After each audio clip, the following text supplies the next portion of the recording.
Among the many reports of UFOs in late 1973, one incident would stand out because of the credibility of the four witnesses. This is Major Coyne, Army helicopter pilot, his co-pilot, Lieutenant Arrigo Jetsi, Air Medic Sergeant Healy, and Robert Janicek. These men had just finished their annual flight physical early that day and were found fit and sound of mind. They would take off from Port Columbus Airport about 10:30 p.m. But what was about to follow, and the subsequent report they filed, would put to the test the credibility of these men. Approximately 8 miles east of Mansfield, our crew chief, Sergeant Robert Janicek, observed a red light on the east horizon.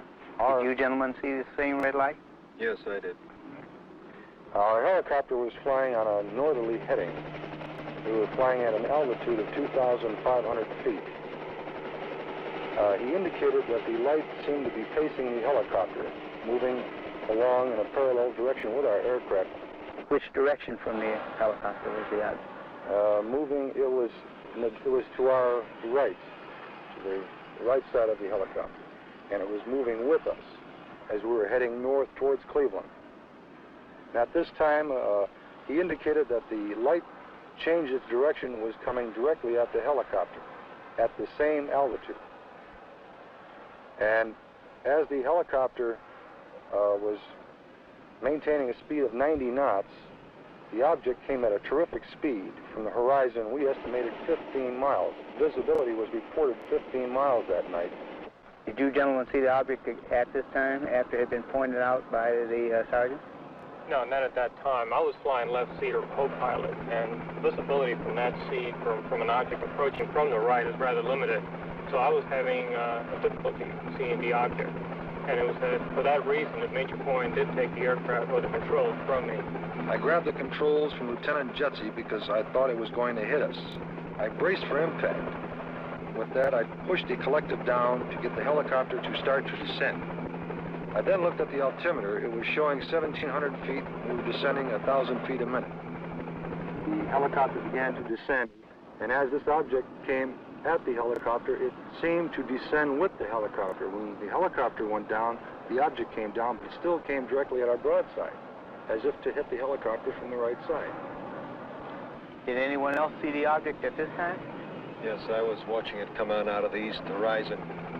And the only thing I felt was when the skipper took over the controls and we started to auto-rotate down, and I'd never been involved in a mid-air collision, so I was just watching this thing come at us. It was at this time a light came, swung 90 degrees from the UFO towards the helicopter, and it came in through the front of the plexiglass, and the entire cabin inside turned green from the light. It was a pyramid-shaped type of light that beamed down and came through the front of the helicopter. How long was your aircraft bathed in this beam? The light that came into the cockpit apparently lasted only for a few seconds, but it was enough time that I observed the red instrument panel lights utilized for night flying to be absorbed by the green lights. Was it possible for you to determine the outline of this object against the star background? Yes, sir.